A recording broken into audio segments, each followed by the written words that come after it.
Well, Meta, the company that owns Facebook and Instagram, is working to block news from Canadian users. It could happen if Bill C-18, the Liberal government's online news bill, passes. Bill C-18 would require tech giants to pay Canadian media companies for linking to or otherwise repurposing their content online. So for more on this, we're joined this afternoon by tech expert Carmi Levy. Carmi, good to talk to you about this. You know, Facebook and Instagram, Meta, they're not messing around here. They seem to be really playing this tough. They don't want to give in at all, it appears. They're definitely playing the bully here, Nick. Yeah, and this, kind of echoes what they did in Australia when that country a couple of years ago tried to implement similar legislation. They threatened to take their ball and go home, threatened to essentially turn their services off, force everything to go dark if they didn't get their way. And eventually they relented, and now there is a law in place there. And I kind of thought that experience would have colored what's happening in Canada, that they would be a little more conciliatory, but that's clearly not the case. Big tech is playing to win.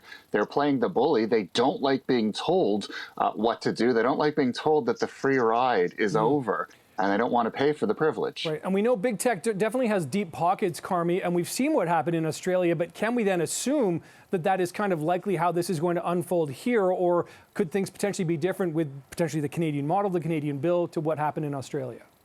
Well, I think there's way too much for these companies to lose. They are making billions of dollars in revenues on both sides of the border. And that's a business they can hardly afford to walk away from, especially as user growth flattens out for their core products. Facebook and Instagram, they're no longer the cool platforms that all the kids flock to. That's TikTok's domain. And so they can threaten, they can rattle their sabers, but the truth of the matter is they walk away from that, they will contribute to essentially a free fall in their business. Neither they nor Google, which has been doing the same thing, can afford that. And I think they're just pushing for a better negotiation position with the Canadian government. Right. I mean, there's no doubt big tech has been having its trouble. We've spoken to you, in the past couple of months about rounds of layoffs, et cetera here. So as we watch this, we've also got to keep in mind, like, the metaverse is kind of crumbling around Mark Zuckerberg, et cetera. I mean, I personally can't even wrap my head around it, Carmi, but, there's a lot happening within Meta that's contributing, I suppose, to this tough move. Yeah, and I think what's happening here, the metaverse was supposed to be the big savior of Meta's future. Didn't exactly work out. Now they're pivoting to AI, admitting defeat.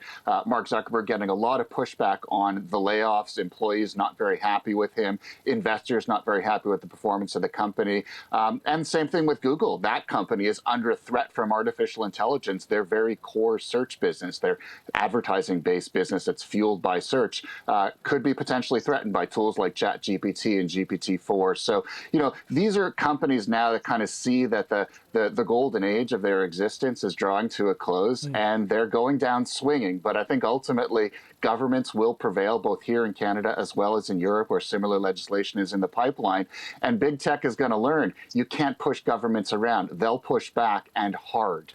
It's interesting, though, isn't it? Because it's sort of like you take a look at the penetration of Facebook and Instagram. I mean, so many users on those platforms. Yes, some of them are falling off. But on the one hand, with all those users there, they do have sort of, it would seem, a pretty good bargaining tool. But I also find with social media, there can generally be something around the corner, and that could be the threat that may play to our consumer advantage.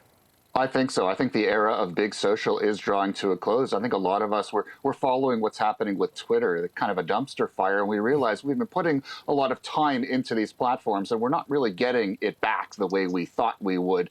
The ROI is not positive anymore, so we're spending less time on them. There's less engagement. We may still have those accounts. There's still 3 billion people on Facebook, for example, but they are not spending as much time on it. It's harder to get them the advertising dollars based on that audience. And so I think a new model needs to take place. And I think, if you're a Meta, or if you're a Google, or if you're a Twitter, or even an Amazon, you're kind of looking at this going, you know what, we need to change our tune. Playing the bully with governments isn't going to work. We have to be more conciliatory as we develop what will work for us in the post-social era. A new era is dawning. These companies clearly don't like that. Yeah, no doubt about that. I'd love to get post-social indeed. Okay, in the meantime, that's tech expert Carmi Levy. Always appreciate the time. Thanks. We'll talk soon, I'm sure. Take care, Carmi.